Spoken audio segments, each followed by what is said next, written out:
Hello दोस्तों, स्वागत है आपका कृषि विज्ञान क्लासेस यूट्यूब चैनल पर। दोस्तों, हम बात कर रहे हैं बीएससी एग्रीकल्चर फर्स्ट सेमेस्टर में rural sociology and educational physiology subject की। इसमें हमने सिलेबस एनालिसिस पर चर्चा कर ली है और आज की क्लास में हम एक पहला टॉपिक शुरू करेंगे। आज की टॉपिक क्लास में हम सोशियोलॉजी रूरल एंड जो रूरल सोशियोलॉजी यानी जो ग्रामीण समाज शास्त्र या समाज शास्त्र के बारे में जानेंगे कि ग्रामीण समाजशास्त्र होता है क्या है, इसके उद्देश्य क्या-क्या है और इसका कृषि विस्तार में क्या-क्या महत्व है, ये सब हम आज की क्लास में जानेंगे। इससे पहले यदि आप इस चैनल पर पहली बार विजिट कर रहे हैं तो चैनल को सब्सक्राइब करके बेल आइकन को प्रेस कर दें ताकि जब भी क्लास अपलोड हो तब आपके पास नोटिफिकेशन सबसे पहले आए। और यदि आप चाहते हैं कि इस क्लास की या अन्य क्लास की आपको पैनल पीडीएफ मिले तो आप व्हाट्सएप ग्रुप के में भी जुड़ सकते हैं। व्हाट्सएप ग्रुप की लिंक आपको इस क्लास के डिस्क्रिप्शन में दी गई है। तो चलिए आज की क्लास शुरू करते हैं। और आप ये क्लास कौन सी यूनिवर्सिटी या कौन सी कॉलेज से देख रहे हैं इसके इसे कमेंट में बताते जाना। आज की क्लास में हम सामाजिक जो समाजशास्त्र और ग्रामीण समाजशास्त्र की परिभाषा, इसको ग्रामीण समाजशास्त्र का कृषि विस्तार में महत्व क्या क्या है, ये सब हम आज की क्लास में जानने वाले हैं। तो सबसे पहले हम देखते हैं समाजशास्त्र यानी सोशियोलॉजी। तो सोशियोलॉजी शब्द जो समाजशास्त्र शब्द है वो सबसे पहले किसने दिया, तो वो सबसे पहले ऑगस्ट कॉमेटे ने दिया। और ये शब्द इन्होंने कब दिया, तो ये शब्द उन्होंने 1839 में दिया। फिर बात करते हैं कि जो ऑगस्ट कॉमेटे को समाजशास्त्र का पिता कहा जाता है, यानी कि आपसे पूछा जा सकता है कि समाजशास्त्र के पिता या फादर ऑफ सोशियोलॉजी किसे कहते हैं या किसको कहते हैं, तो ऑगस्ट कॉमेटे उसका आंसर होगा। जो सोशियोलॉजी शब्द है वो दो शब्दों से मिलकर बना है, सोशियस और लोगस। जो सोशियस शब्द होता है उसका अर्थ होता है साथी और जो लैटिन शब्द से लिया गया है, और जो लोगस शब्द होता है वो यूनानी भाषा के से लिया गया और उसका अर्थ होता है तर्क या भाषण या अध्ययन करना, यानी जो अपने साथी होते हैं उनका अध्ययन करना। इस प्रकार से कहें कि जो समाजशास्त्र की परिभाषा देखें कि मनुष्य के व्यवहार यानी जो हमारा जो व्यवहार है वह उनकी भिन्न सामाजिक समूहों में अंतर और आपसी संबंधों के व्यवस्थित अध्ययन को ही समाजशास्त्र कहते हैं। यानी कि हमारे व्यवहार को और हमारे जो सामाजिक समूह है यानी हमारा जो समाज है उनमें जो अंतर होते हैं या जो आपसी संबंध होते हैं हमारे, उन्हीं को समाजशास्त्र कहा गया है। तो इसे गिन्सबर्ग के अनुसार समाजशास्त्र की परिभाषा उन्होंने अलग परिभाषा दी कि समाजशास्त्र मानव बर्ताव और आपसी संबंध का अध्ययन है, यानी कि जो समाजशास्त्र है वो मानव द्वारा अपने जो आपसी संबंध होते हैं या आप जो बातचीत करने का जो ढंग होता है, जो आपसी बर्ताव होते हैं, उन्हें समाजशास्त्र कहा गया है। फिर हम देखते हैं रूरल सोशियोलॉजी यानी ग्रामीण समाजशास्त्र क्या है। तो ग्रामीण समाजशास्त्र एक समाजशास्त्र की शाखा है जो विशेष रूप से ग्रामीण वातावरण यानी जो रूरल जो एरिया होता है उसमें और लोगों के सामाजिक संबंधों का अध्ययन करती है। यानी कि जो समाजशास्त्र है उसकी एक शाखा होती है ग्रामीण समाजशास्त्र। उसमें हम ग्रामीण लोग जो वातावरण होते हैं या ग्रामीण जो लोग होते हैं उनकी सामाजिक जो संबंध होते हैं उनका अध्ययन करते हैं। जो ग्रामीण लोग होते हैं उनके बोलने का ढंग, उनका बर्ताव कैसा है, ये सब हम जो ग्रामीण समाजशास्त्र है उसमें अध्ययन करते हैं।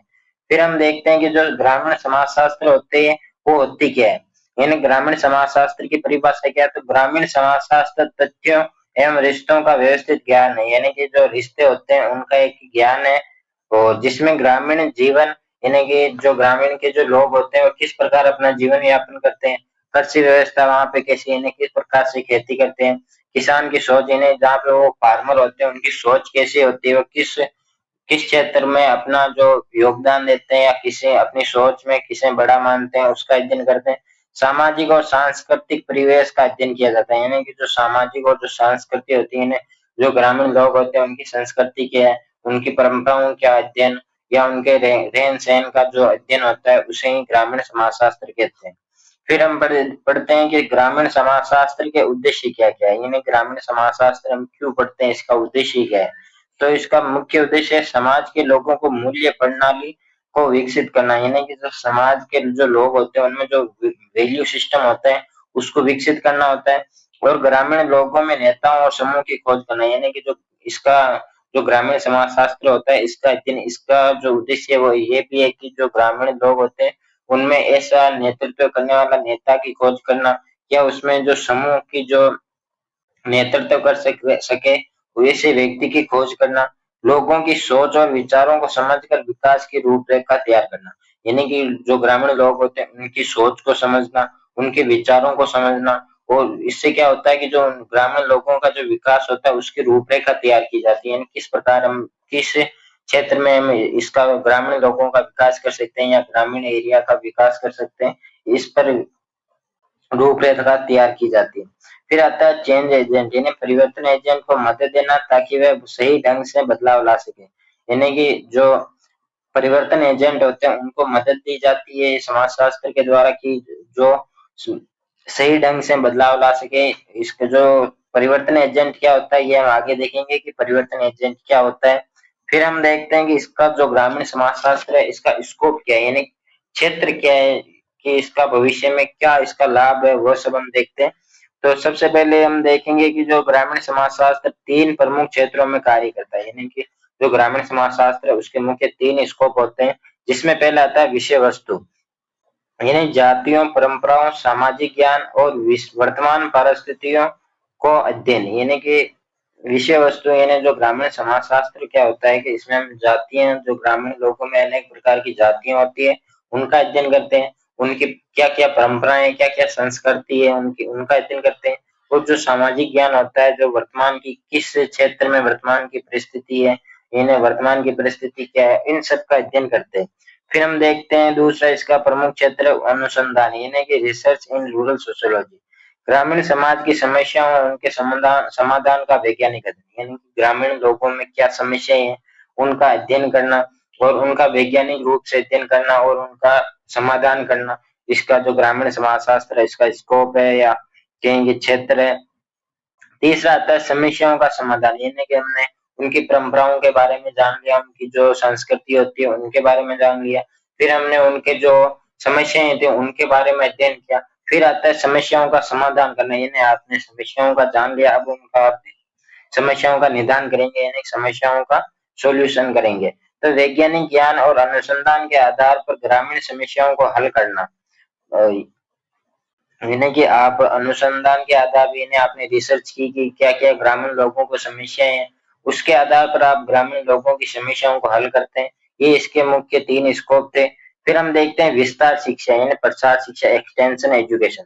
तो एक्सटेंशन 2 शब्दों से मिलकर बना है कि पहला है एक्स यानी बाहर, दूसरा है टेंसो, टेंसियो यानी खींचना है, स्ट्रेचिंग यानी कि वह शिक्षा जो स्कूल और कॉलेज की सीमा से बाहर जाकर ग्रामीण क्षेत्रों में फैलाई जाती है। यानी कि विस्तार शिक्षा क्या होती है कि वह शिक्षा जो स्कूल और कॉलेज की सीमा जो होती है उससे बाहर गांवों में जाकर उसे फैलाई जाती है, या गांवों के जो ग्रामीण लोग होते हैं उन्हें वह शिक्षा दी जाती है, यही विस्तार शिक्षा होती है। तो विस्तार शिक्षा का परिभाषा देखिए, विस्तार शिक्षा का उद्देश्य ग्रामीण लोगों का उत्पादन और जीवन स्तर को सुधारना है। यानी कि जो विस्तार शिक्षा होती है उसमें जो ग्रामीण लोग होते हैं उन्हें शिक्षित करना है, उन्हें उनकी जो सोच है उसको बदलना है, उनके जो विचार है उन्हें बदलना है, और जो लोगों का जो उत्पादन होता है, जो जीवन स्तर होता है उसे सुधारना, इसका जो विस्तार शिक्षा है इसका मुख्य उद्देश्य है। और इसके जो विस्तार शिक्षा होती है इसके मुख्य 3 घटक होते हैं।